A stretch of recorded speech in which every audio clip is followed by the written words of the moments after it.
Bonjour à toutes et à tous et bienvenue au Cyber Show Paris. Nous sommes présents pour cette première édition et nous sommes au centre IT for Business en compagnie de Clément Martin. Clément, bonjour. Bonjour Alessandro. Vous êtes le directeur général de DBM Partners. Est-ce que vous pouvez nous présenter votre société, s'il vous plaît? Oui, bien sûr. Donc, DBM Partners, c'est un cabinet conseil en cybersécurité qui a été créé il y a 12 ans.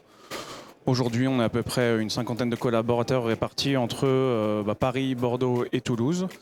Et notre activité a grandi au fur et à mesure que la filière cybersécurité se développait au sein des entreprises. Donc on a commencé par une consonance très forte en matière de technique et de technologie.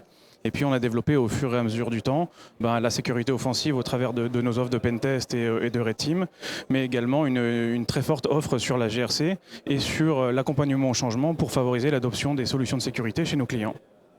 Comment arrivez-vous à accompagner vos clients tout au long du processus qui est pour eux la crainte d'un risque cyber? Ça dépend d'un client à l'autre. En fait, tous les accompagnants ne sont pas les mêmes en fonction du besoin et en fonction de la mission dans laquelle on accompagne notre client. L'idée est de répondre à un besoin instantané et de proposer une roadmap avec incluant du pilotage et du conseil aussi bien technique que technologique sur l'implémentation et les corrections que le client souhaite apporter à court, moyen ou long terme sur son SI. Lorsque vous réalisez des audits, qu'est-ce qui ressort de chez vos clients majoritairement comme problématique cyber? On a un petit peu tout en fonction du type d'audit, mais voilà, ce qui ressort principalement, je dirais en ce moment, on a énormément de sollicitations sur tout ce qui est plan de reprise et plan de continuité d'activité et une très forte consonance sur la partie gestion de crise. Justement, comment vous réagissez par rapport à ça?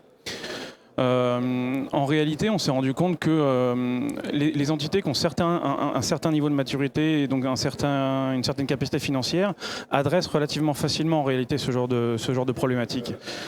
Fin d'année dernière, on a décidé de construire un catalogue d'offres de services packagés, c'est-à-dire que l'idée c'est que le client puisse en un coup d'œil comprendre le coût associé à la démarche, les délais, les charges en termes de jour homme le concernant, etc. Au travers d'offres accessibles à tout type d'entreprise, c'est-à-dire pouvoir adresser les problématiques d'une entreprise, qu'elle fasse 50 personnes ou 50 000 personnes de la même manière. Clément Martin, merci d'être venu sur notre plateau. Très bonne fin de salon. Merci à vous.